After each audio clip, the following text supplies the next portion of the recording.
Hola, soy la Basmati de nuevo con vosotros. Hoy os traigo a Marc Chagall, ya he hablado de él en alguna ocasión, pero voy a hablar de una obra en concreto que es el crucificado, la crucifixión blanca. Mirad, aquí está nuestro Cristo, Jesucristo, y aquí hay un chorro de luz.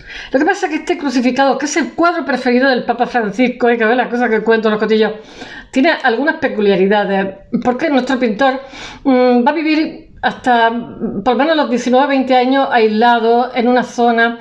A ver, vamos a empezar por el principio. Espacio-temporalmente, es sincronía diacronía. Los judíos, realmente el zar y la iglesia ortodoxa abominaba de ellos, decían unas barbaridades. Bueno, yo qué sé, Dostoyevsky, los hermanos Karamazov, voy a leer aquí, decía que los judíos se sacrificaban al niño en las Pascuas. El judío, dice, primero le había cortado los dedos de la mano a un niño de 4 años, lo había clavado en la pared y después se había deleitado con el espectáculo. Para que veáis, estamos Dostoyevsky, ni más ni menos. Dice, este relato espeluznante recuerda con la imagen de los judíos de Dostoyevsky, crea también en otros libros, son falsos e insidiosos traidores ávidos de oro y plata, e incluso queda en suspenso, masacran a los niños pequeños en Pascua. Bueno, son calumnias, ¿no? Pero este Cristo, esta crucifixión blanca, mirad, tiene el cuadro preferido de nuestro Francisco. Aquí tiene una menorá, que es los 7 brazos, ¿no? Después tiene, aquí está un judío que está corriendo para salvar la Torá, que ya sabéis que es el Pentateuco. Después aquí hay otro que corre también, que está huyendo. Aquí un pueblo que está en llamas. Aquí está un lugar que se están rompiendo cristales, con una gente con la SS, después fue borrada lo de la SS. Hay uno que lleva también aquí el Ich bin Jude, yo soy judío en alemán. No, es que el inglés tiene el alemán es Ich bin, du bist, sie es como I am, you are, el verbo to be, ¿no? Porque el inglés es 60% germano, 40% latino, ¿no? Aquí arriba están los rabinos, que están horrorizados ante todas las cosas, todas las desgracias que están pasando. Este pueblo está en llamas. Aquí hay una patera, o sea, una gente que está huyendo. Y él está mostrando a Cristo con un tefilín, que es el manto que utilizan ellos para rezar. Y después en la cabeza, en vez de una corona de espinas, le ha puesto un turbante, que es como se representa a los profetas. Os voy a ir leyendo cosas también, para que estos son partes del cuadro, porque son muy peculiares. Cómo corre con la Torá. Me sorprendió en el Cairo que me registraron para ver la gran sinagoga, y resulta que después todas las Torás eran españolas, de Lorca, de Zaragoza. ¡Bum! Mira, estuve buscando yo a la mujer, porque yo decía, pero ¿habla usted? No, hablo no sé cuánto idioma, alemán, no sé qué, pero español no. Y muchos quitos los españoles no puteó bien, y después le digo yo, voy a buscar a la mujer para decirle que todas las Torás que hay aquí en el Cairo son todas españolas. Mirad los rabinos cómo se lamentan de las desgracias, del sufrimiento. Él está haciendo aquí, está haciendo una representación, no tanto de Cristo, sino Cristo como un judío que masacrado como el resto de judíos, que es como si fuera, yo que sé, el fatum, el destino de los judíos, ¿no? Bueno, lo he llamado el Hasidim. El Hasidim, he puesto el Hasidim, la crucifixión blanca, Marc Chagall, 1938. Lo he llamado el Hasidim porque resulta que el Hasidim es, dentro de los judíos, se contraponían a los talmúdicos, porque los talmúdicos eran muchísimo más intelectuales, y estos buscaban la revelación a través de lo cotidiano, de la intuición, y de hacer las cosas feas, hacerlas hermosas. La iluminación sería la palabra, ¿no? Entonces ellos se funcionaban más por la intuición. Nuestros artistas van a ser en Bielorrusia. Mirad, en Rusia durante muchísimo tiempo, como he dicho, ¿cómo se llama? La iglesia ortodoxa y los zares mantuvieron a raya, no querían judíos en su tierra, pero resulta que al anexarse, porque Rusia es una potencia, entonces va anexando territorios por un sitio y por otro, ¿no? Al anexarse Polonia, parte de Polonia, pues resulta que hay 1 millón de judíos, que era como la mitad de los judíos que había en ese momento. Y entonces, claro, este millón de judíos hablaba yiddish, en fin, pues se regían tal. Y él, entonces los van a hostigar muchísimo, los van a hostigar muchísimo, los van a hostigar tanto que al final habrá holocausto en la Segunda Guerra Mundial. Pero bueno, con independencia de todo, él nace en una aldea, en una ciudad de 40 y tantos mil habitantes. Y en esa ciudad, dentro de lo que cabe, a los judíos se les permitía circular con libertad. Pero si tenían que ir a estudiar, por ejemplo, a San Petersburgo, como le pasa a nuestro Marc Chagall, pues necesitaban un permiso especial porque eran judíos y entonces no los dejaban moverse con cierta libertad. Os voy a leer cosas, a ver si de la infancia, porque resulta que él, cuando está prohibido, en la escritura está prohibido que ¿cómo se dice? Se reproduzca, se dice...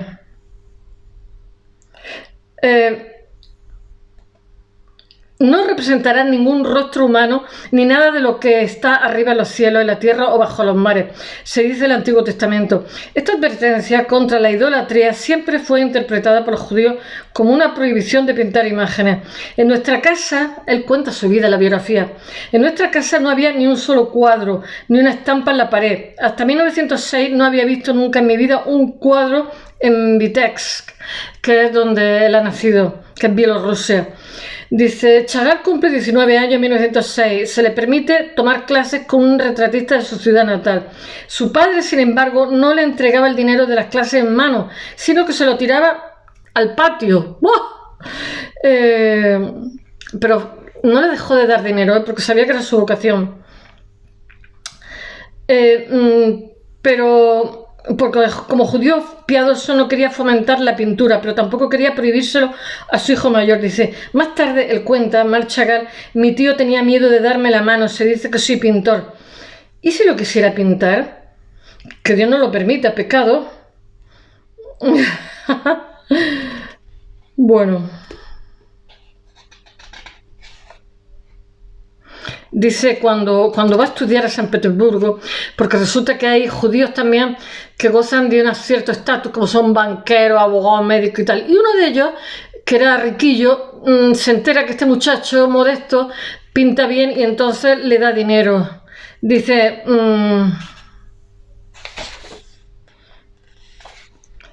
Chagall fue uno después de otro, obligado a menudo a pasar la noche en reducidas habitaciones que debía compartir con otros muchos. Dice él, entonces comprendí que en Rusia no solo los judíos no teníamos derecho a la existencia, sino tampoco muchos rusos que estaban apiñados como piojos. Los trataban un poquito fatal, por eso acabó yéndose y acabaron yéndose la mayoría. Dice, el artista pinta la crucifixión blanca en 1938, año en que se produce el pogrom. Los hombres de la SS incendian las sinagogas, saquean las tiendas judías y maltratan a los ciudadanos judíos. Todavía no había comenzado el exterminio masivo en los campos de concentración, pero los sucesos de aquella noche, la noche de los cristales, según la Kristallnacht, según los nazis, y la exclusión de todos los judíos de la vida pública en Alemania, son las estaciones que conducen al holocausto. Él estuvo listo y se largó a Estados Unidos. Después, cuando terminó la guerra, volvió porque no le gustó nada de Estados Unidos. Prefería Francia 1000 veces a Europa. Pero bueno, para gustos colores, pues Estados Unidos acogió a muchísimos europeos, muchos de ellos se quedaron ahí. Pero claro, es un choque de un continente a otro y es un impacto. Y él también, cuando dejas tu casa, como os contaba ayer del otro pintor, corre que te pillo, eso te produce una amargura muy grande. Y a lo mejor este se fue a Nueva York tiene un invierno horroroso, pero a lo mejor tampoco Nueva York tenía la culpa, sino sencillamente había tenido que dejar su casa forzado y eso ya amargaba muchísimo. Bueno, a ver por dónde vamos. Este cuadro de la crucifixión se expone... la crucifixión blanca se pone en el Instituto de Arte Contemporáneo de Chicago. Es un cuadro, no me acuerdo el tamaño que tiene, 1,50 por 1,40, algo así. Se trata de un lienzo grande 1,50 de alto por 1,40 de ancho, con un formato vertical. Ya os he dicho que tiene esas peculiaridades. Un formato vertical representa una crucifixión peculiar, porque él no presenta a Cristo como el de la religión cristiana, sino representa como un judío más que tiene que sufrir los tormentos de un mundo que no los quiere. En el centro ha representado Jesucristo crucificado de cara al espectador, no de cara al espectador, sino situado en diagonal y potenciado por una luz blanquecina que llega desde un lado y la atraviesa del lado superior derecho. Bueno, la representación está lleno de singularidades, como he dicho, que aparece ataviado no con la corona de espinas, sino con un paño, que ese paño para los judíos significa un paño de pureza, porque eso se representa en los profetas, y el faldón le ponen un talit judío. lo hace muy judío. Lo que pasa es que os he dicho que borra de este cuadro, muy bonito, borra de este cuadro la SS que había aquí, y me parece que llevaba una estrella de David o alguno de estos que ponían Ich bin Jude, los borra después. No quiere que el cuadro sea como más universal, que no se ciña, digamos, a un resentimiento de cosas que sucedieron en un momento determinado, porque este cuadro tiene una grandísima repercusión. Bueno, en torno a esta figura central se arremolina un mar de nubes que está plagado de escenas caóticas en las que se representan distintas personas en una escala muchísimo más pequeñita, que están huyendo, luchando, saqueando algunas casas.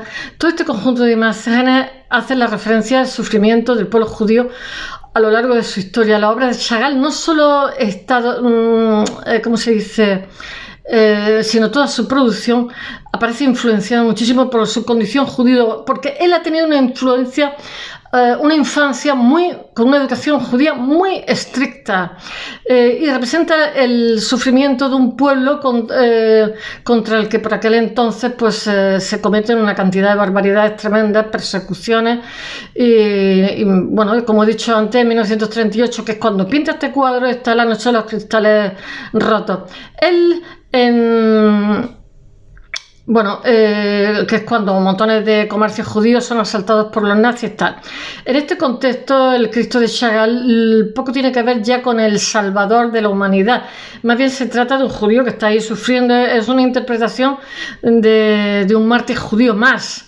Bueno, voy a contar un poquitín su vida, a ver si me da tiempo. Moisés, que era Moshe en ruso, nació muerto. Nuestro pintor, que vivió 97 años, 97, se casó 2 veces, tuvo una hija. Bueno, él nace muerto el 7 de julio de 1887 en la ciudad bielorrusa de Vitebsk. Entonces, cerca de la frontera con Polonia. Debido a que nace sin pulso y sin respiración y tal, le clavan como aguja a ver si el niño le dan golpes, pero cogen y lo sacan a la calle, a un abrevadero de animales de piedra con agua fría, y el bebé se pone ahí a pegar gritos del frío que hacía y se espabila. Bueno, con esa turbulencia dice él que empieza su vida. Más tarde elige ser conocido en París. Él se cambia un poco el nombre, en fin, porque realmente su nombre y su apellido no tienen nada que ver con eso. Se llama Moisés, con un apellido judío muchísimo más complejo. Él crece como un niño hipersensible, un niño tartamudo, con miedo a crecer, que prefería soñar con el amor y pintarlo en cuadros que ir a buscarlo en carne propia. El propio Chagall se define como un soñador que nunca se despertaba.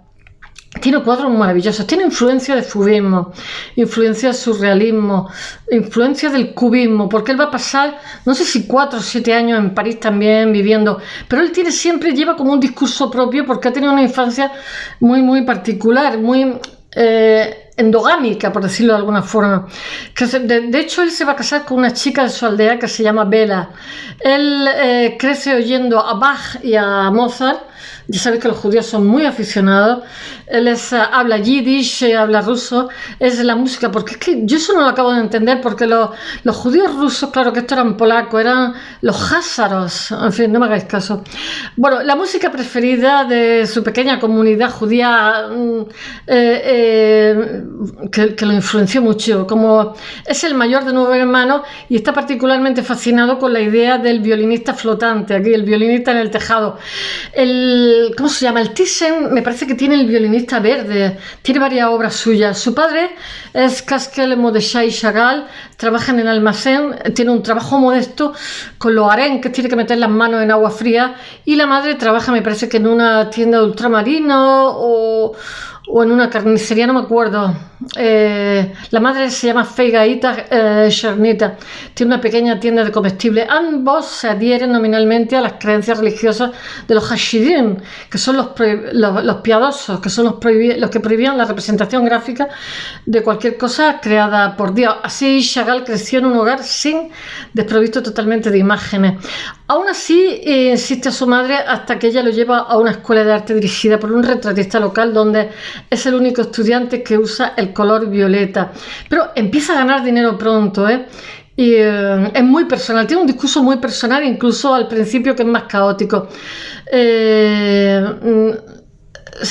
Muchos judíos de su comunidad se niegan a darle la mano porque él está siendo pintor, está reproduciendo. Ya sabéis que incluso no solamente los judíos, sino incluso en África, tomar una fotografía, pintar a alguien o dibujar a alguien era robarle el alma. Esas son tradiciones como muy antiguas.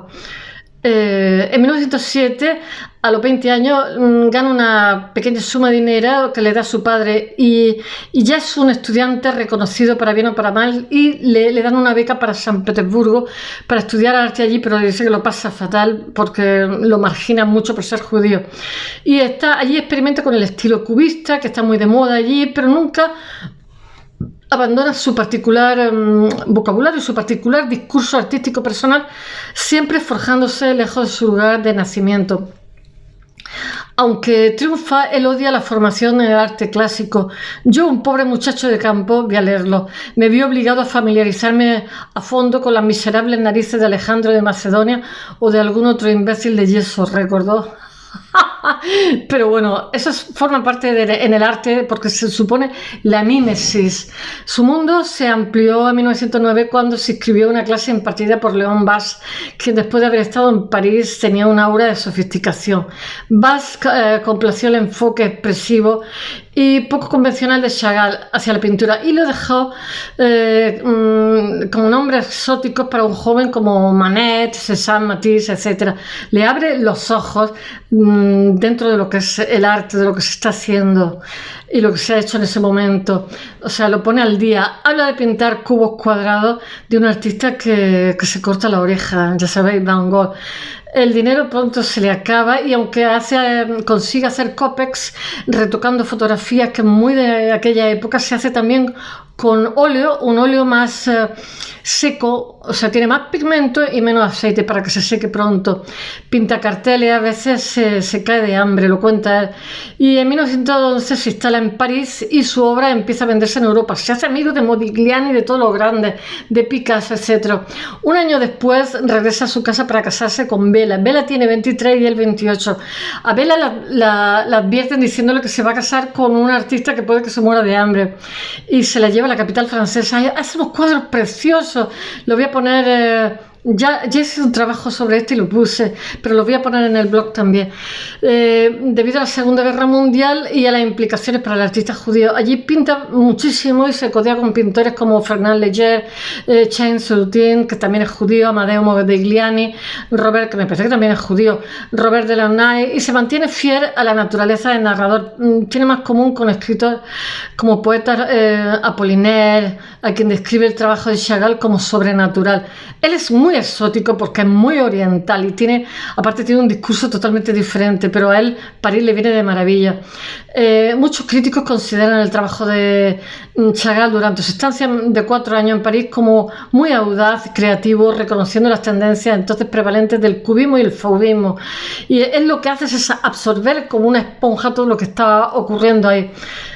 Dice: Algunos historiadores del arte han intentado descifrar sus símbolos, dice el director del Museo del Mensaje Bíblico, Marc Chagall, en Niza, pero no hay consenso sobre lo que significa, no podemos interpretarlo porque son simplemente parte de su mundo como figuras de un sueño. En 1914 el artista vuelve a su aldea, a Vitebsk, con la intención de quedarse solo brevemente, pero queda atrapado por la Primera Guerra Mundial. A pesar de estar lejos de su círculo artístico, fueron tiempos de estar cerca de su esposa Bela Roosevelt, que es también judía, que se va a morir, me parece que en Estados Unidos, de un virus, una infección vírica, y él vuelve a casarse. Él tenía una hija que se llamaba Ida. A pesar de las preocupaciones de su familia de que ella muriera de hambre como esposa de un artista, la pareja se casa en 1915. Chagall tiene 28 años y ella tiene 23. En su obra About the Town, entre 14 y el 18, él y Bela se elevan felizmente por encima de Vitebsk. Hay unos cuadros preciosísimos de esa época. En 1917 Chagall abraza la revolución bolchevique, va a colaborar, pero después se desengaña y se larga, pero pies para que te quiera. Ve con buenos ojos el nuevo régimen, nombrado comisario del arte de Vitebsk, y él crea una escuela de arte y trae profesores de vanguardia. A Kandinsky, ya no me acuerdo qué más, pero se pelea con ellos. No obstante, queda claro que los revolucionarios prefieren el arte abstracto y el realismo socialista. Los revolucionarios, lo que pasa es que llega Stalin y se acabó lo que se daba, se acabó la libertad. Él abandona su trabajo como comisario en 1920 y se muda con su familia a Moscú, donde pinta paneles decorativos para el Teatro Estatal de la Cámara Judía. Descontento con la vida de allí, se va a Berlín en 1922 y se instala en París un año y medio después junto a Bela y su hija de 6 años, que es Ida. Cada vez más alarmado por el avance nazi, la persecución nazi de los judíos, teniendo en cuenta que está también la Francia de Vichy. Hace una declaración sobre los lienzos en 1938 con esta crucifixión blanca. Está diciendo, nos están machacando por todos sitios. Nos machaca la izquierda con la bandera roja, nos machacan los nazis, la extrema derecha quemando las tal, o sea, nos machacan todos somos judíos que somos víctimas más que otra cosa. Luego, con 51 años, que es cuando pinta este cuadro, en su mejor momento artístico, retrata al Cristo crucificado con los lomos cubiertos con un manto de oración como símbolo del sufrimiento de todos los judíos. El manto, el talit que hace. En junio de 1941, Chagall y su esposa toman un barco rumbo a Estados Unidos porque están viendo que los van a llevar a un campo de concentración y se los van a cargar. Y se instala en Nueva York, pero no le gusta nada Nueva York. Los 6 años que pasan allí no son los mejores ni los más felices, ya que nunca se acostumbra al ritmo de la vida neoyorquina y nunca aprende inglés. Su paleta sabía un montón de idiomas, pero no se adapta a la vida norteamericana. Durante estos años a menudo pinta como con colores muchísimo más oscuros, con un tono mucho más trágico, con representaciones de su aldea de Vitebsk, llamas y rabinos que huyen porque está incómodo en Estados Unidos. Cuando su mujer, que es su musa y su confidente, muere repentinamente en 1944 de una infección viral a los 52 años, todo se vuelve negro para él. Se deprime. Tras superar el luto al lado de su hija, el artista regresa a su querida Francia, cuando ya pasó la Segunda Guerra Mundial, en 1948, para volver a trabajar y continuar con sus temas favoritos, y crea quizás su mayor obra de inspiración musical, que es el Teatro de la Ópera de París. Allí conoce a Virginia McNeil y se vuelve a casar, mientras sigue siendo ofrecido como encargos que le mantienen el estatus de artista. Además de los lienzos, Chagall produce litografía, aguafuerte, produce un montón de cosas, escultura, cerámica, mosaico y tapices. Es muy prolífico, me parece que dejó, no sé si entre 300 y 500. También asume proyectos tan exigentes como el diseño de vidrieras. Hace unas vidrieras preciosas, no sé si para una sinagoga.